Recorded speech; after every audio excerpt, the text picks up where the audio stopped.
were those songs commercially exploited during the manager's term, sort of thing? Yeah, so that's because it was on songs that are exploited during the manager's term. There's post-term commission often in a contract, which is a sunset clause, which can be 10 years at 20%, or 5 years at 20%, and 5 years at 10, or I think it used to be a life of copyright, but now it's a limited period of time.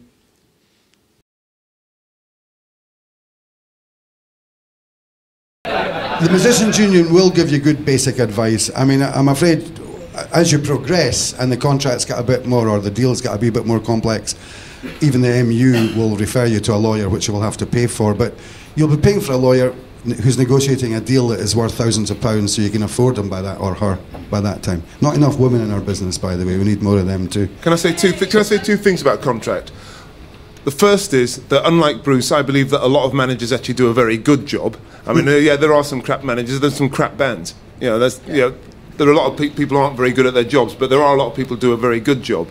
But I would also say that to any artist thinking of signing a management agreement, you should always have a trial period in the agreement. So you should always have, like, 6 months written into the agreement to see how it's going before you actually tie yourself down to any long-term agreement. Always have a little trial period and see how you get on. I mean, one of the things I think that a manager, because what effectively you're asking for is what is a manager looking for from an artist, and what is an artist looking for from a manager, right? And talking from the management side, well, talking about the management side, there are actually 3 key things that I think most managers are looking for from an artist. One is fairly obvious, which is talent, something that they believe in that the artist has, and that's probably number 1, right?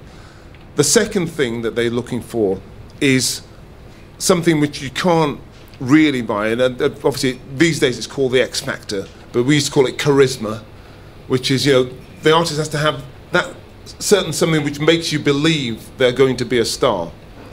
And the third thing, and this is something which is often really overlooked, is they have to be prepared to really work, right? They need a decent work ethic. One of the biggest problems that managers find dealing with artists is that a lot of artists think that because they are just so talented that the world will discover them, right? And actually, it's always really hard work.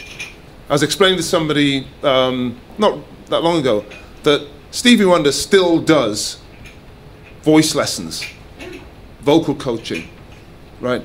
After 50 years in the business, because he realizes that in order to enhance his professional ability, he still has to do that bit of work, right? And I think that every artist has to realize that one of the things that's incumbent on them is to do the work necessary to get themselves to the next level. It's about professionalism. I said on an interview this morning, basically the difference between an amateur and a professional is that an amateur can do a really good job when they feel like it. A professional can do a really good job when they don't feel like it, right? And you need to be that professional.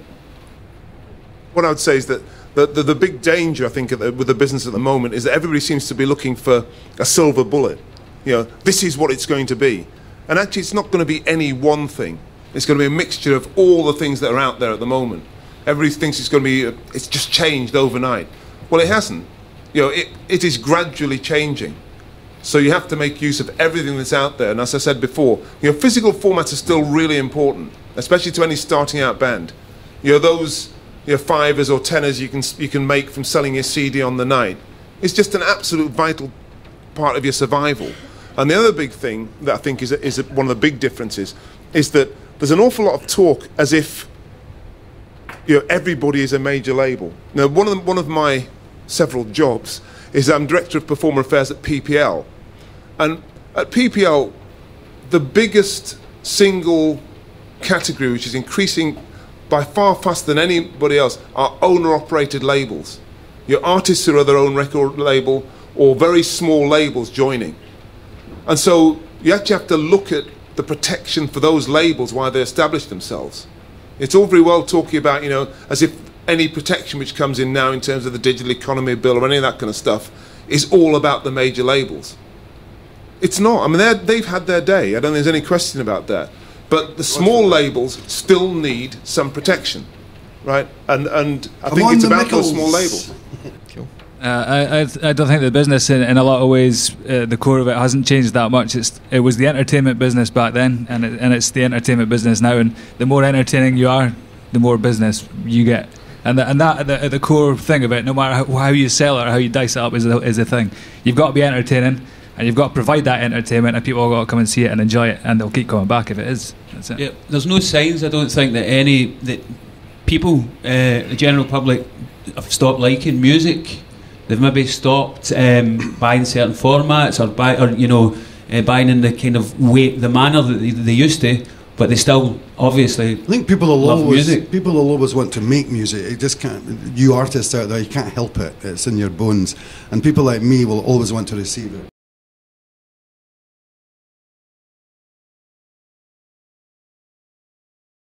When the V's debut came out, I put up all 14 demos about 3 months previous to the album being released, and overnight the attendance at concerts went up 5 times. Everybody knew the words, they enjoyed it more, and it didn't halt the album selling like a large number of quantities and going straight to number 1.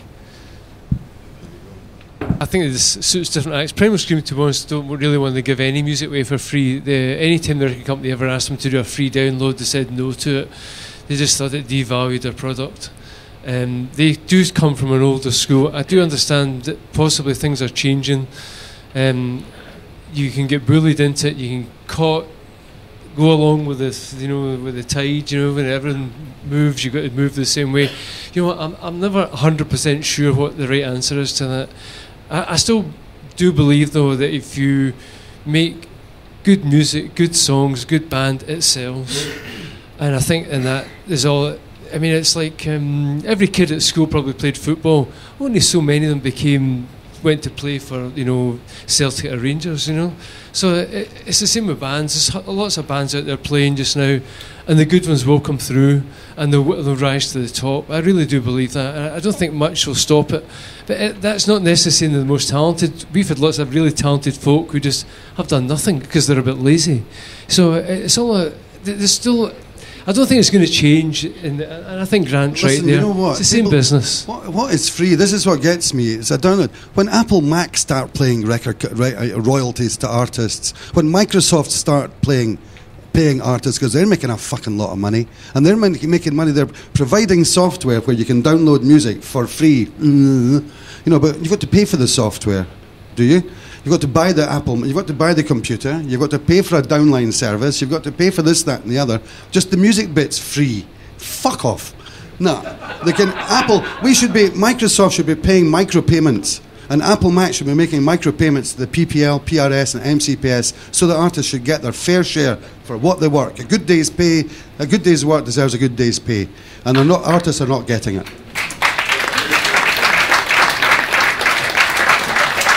Long live the revolution. When you begin to have success, it's fucking great. Just a joy. It's brilliant. It's a joy. And you learn quickly in this business. As I say, it's not rocket science. Just a little bit of intelligence. Don't take drugs. Don't get pissed every night. I mean, have a little bit of common sense. Give all your drugs to me. I will look after them and protect you from them. But no, seriously, I mean, a little bit of success can go to people's heads, but that's true in any walk of life. When it comes to a musical thing, and in fact, I think if you listen to the band, 9 times out of 10, when there's a musical thing, the band really knows what they want, and you've almost got to follow that, because the minute you start making the musical decisions, you might as well be looking after an X Factor band. So you've got to take what they have and take their wishes. It sometimes might not be totally realistic, but you've got to understand, because they're following a dream and they know what they want. And I think if you listen to them, and sometimes you say, oh, that can't happen, and you realise after you've said that, you wish I hadn't said it. And then, so you go back again and you just think about it. But I think when it comes to it's artistic things and creative things and all that. Really, the band. Yeah, That's why you're looking after them, because Yeah, yeah. you appreciate. You think they've got something special. I think if you're the artist as well, you'll know when you'll say to the manager, "You make the decision." It'll be something else. It won't be to do with the musicianship or the songwriting, But it might be the choice of single to be released. Which track should we go with? Which do you think will get the best radio play? The manager might have a better idea than the band. Depends on the relationship.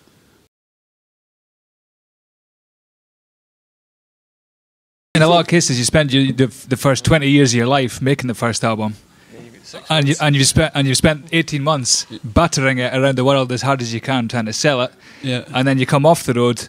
You've had no time to think about anything rational, and then somebody says, "Right, we need another album delivered in 3 months." Yeah. And that's essentially the problem. You must keep writing all the time, no matter what's happening, and that's the way to get through that bit where you're just just keep writing in that bit and keep thinking about the next one. I think it's the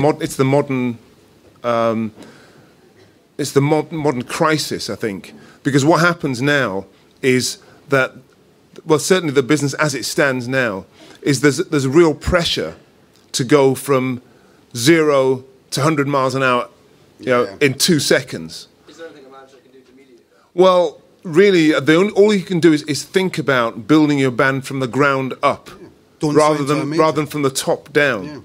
Because the trouble is, at the moment, is that there's this intention now to actually start bands at the top, and when you start at the top, you can only actually go one way, right? So what you have to do is you actually have to build a groundswell of support before you actually take them to that point where they get the big push. It takes longer, and it's going to be harder to survive while you're doing it. But in terms of spinning out a long-term career, if you always think, am I building from the ground up? In other words, is there some kind of a solid foundation? Then you can get beyond that sort of first record being massively successful and everything else just bombing.